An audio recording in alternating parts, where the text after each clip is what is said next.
Big week for fantasy players as we saw some big-time performances in week number 7, at least on Sunday, when it comes to Lamar Jackson waking up. D'Onta Foreman taking over the Bears' backfield.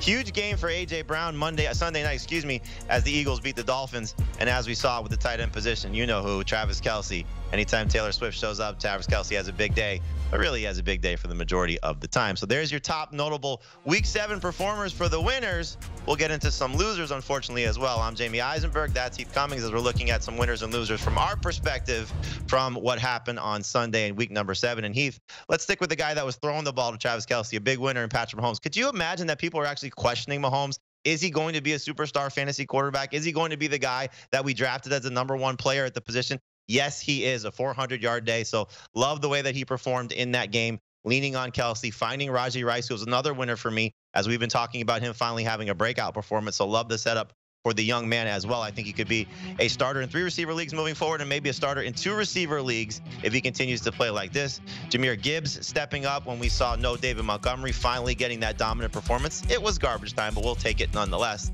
And then Darren Waller delivering a strong game as well. Maybe he would like Tyrod Taylor to be the starting quarterback for the Giants moving forward. But let's go back to Rice for a second, because we've been saying a breakout game is coming. We spoke to Tom Spencer, who's in the booth with Jim Nantz and Tony Romo, who was at the game for the Chiefs and the Chargers on Sunday. And he said they've been talking up Rice starting to get going a little bit. We've been waiting for a wide receiver like this to step up for the Chiefs. It's not Kadarius Toney. It's not Sky Moore. It's not Mecole Hardman. It's Rice. You want to make sure you have him on your fantasy team. You talked about my favorite quarterback. I'll talk about my second favorite quarterback, Gardner Minshew, against arguably the most difficult matchup in fantasy. The Cleveland Browns comes through in a big way with 30 fantasy points. You shouldn't expect this on a regular basis, but after what we saw 2 weeks ago, I was a little bit concerned that he wasn't going to even be that borderline #1 quarterback. Feeling better about Gardner Minshew this morning. It's odd because the Bills were definitely losers, but a couple of them were winners for fantasy purposes. James Cook back involved with 3 more catches in the passing game. Now, I'm not sure it's going to be consistent, but at least we know that role is a potential possibility every week. And then Dalton Kincaid, the best game of his career so far. But I want to talk about George Pickens. Deontay Johnson comes back. You've got real concerns. What's going to happen to George Pickens' target share? He leads the team in targets. He leads the team in production. His 3rd game out of 6 where he topped 100 yards. He is looking like a true breakout wide receiver, a top 20 guy so far this season, and I think a top 20 guy rest of season. And a great matchup coming up against Jacksonville in week number 8. So unfortunately, when we have to talk about winners, we got to go to the other side when there are losers as well. Let's talk about some guys that we were a little disappointed in. And for me, Matthew Stafford tops the list. Now, look, it was a brutal matchup for him taking on the Steelers. But where was Cooper Kupp? You need to get Kupp going a little bit more. Puka Nacua was great, but Stafford just continues to fail to get that second touchdown. So disappointing performance for him. Raheem Mostert, look, it was tough to run against the Eagles. We knew that would be the case, but we thought maybe the Dolphins offense would shine through. Unfortunately, not so much for Mostert. So it's not really a Jeff Wilson thing coming back. It's not a Savon Ahmed thing. It's just a bad day for Raheem Mostert. He will bounce back against one of his opponents that he already faced this season in week 8 against the Patriots. In week 2, he had over 100 yards rushing, the touchdown against them. Tyler Lockett we'll get into in a second. And then Kyle Pitts, just, sometimes he's just not going to continue to be as successful as he was the 2 previous weeks. So don't give up hope just yet.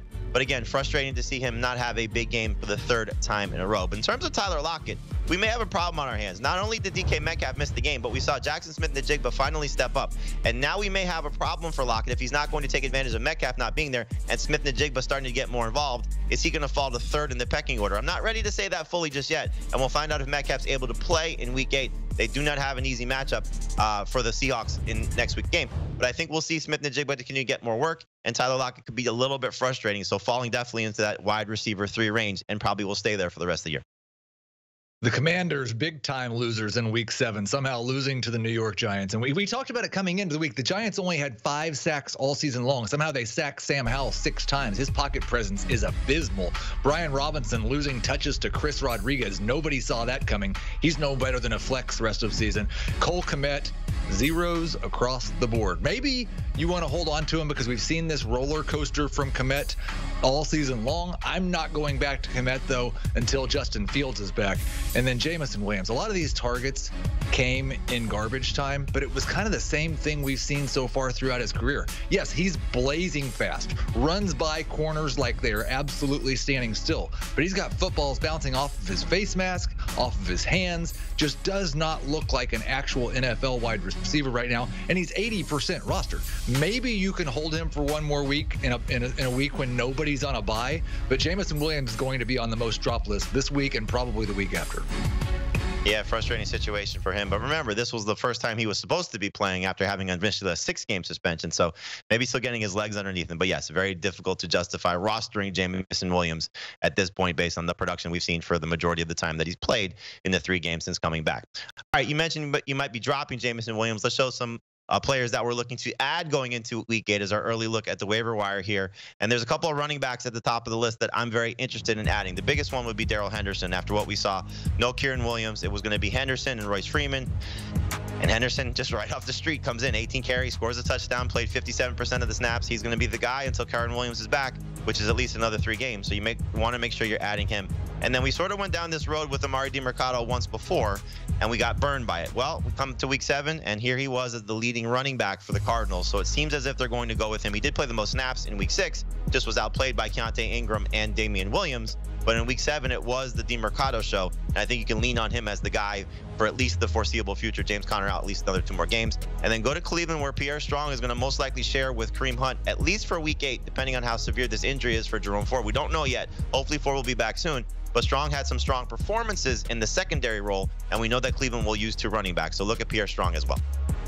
Yeah, if you need a running back, Henderson and Demercado are the top 2 guys on the waiver wire for sure. If you don't, my top 2 guys probably going to be JSN and Josh Downs. These 2 guys have been at the top of my Friday stash list for a couple of weeks now. We know the pedigree with Jackson Smith and Jigba. We saw a little bit of the production in week 7. I said before the season, I thought in the second half he could be the #1 wide receiver for Seattle. He still has that upside. He's got a way to go, but he definitely needs to be rostered in about 75% of leagues. And then Josh Downs, I don't know that we have to wait anything for anything else. He's a #3 wide receiver, and he's going to maybe start causing a problem for Michael Pittman if he earns any more targets. Downs, I'm not sure why he was only 44% rostered going into this week, but his roster rate should be double that going into next week.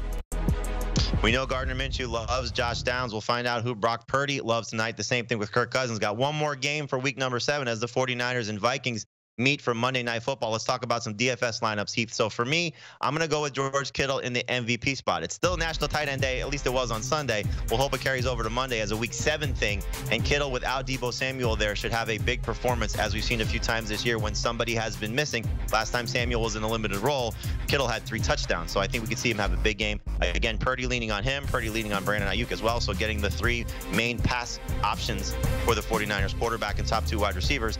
And then Jordan Addison on the other side, I think we'll see him be heavily involved because Kirk Cousins will be throwing quite a bit. The boundary corners are not exactly the best for San Francisco, so Addison should have a chance to build off what we saw last week. First game without Justin Jefferson scoring a touchdown.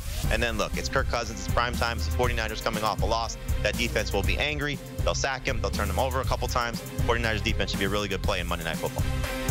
I love your lineup if Christian McCaffrey is scratched. But if Christian McCaffrey is played, I'm hopeful that questionable tag next to his name on FanDuel causes some people to overlook him, especially at 17.5.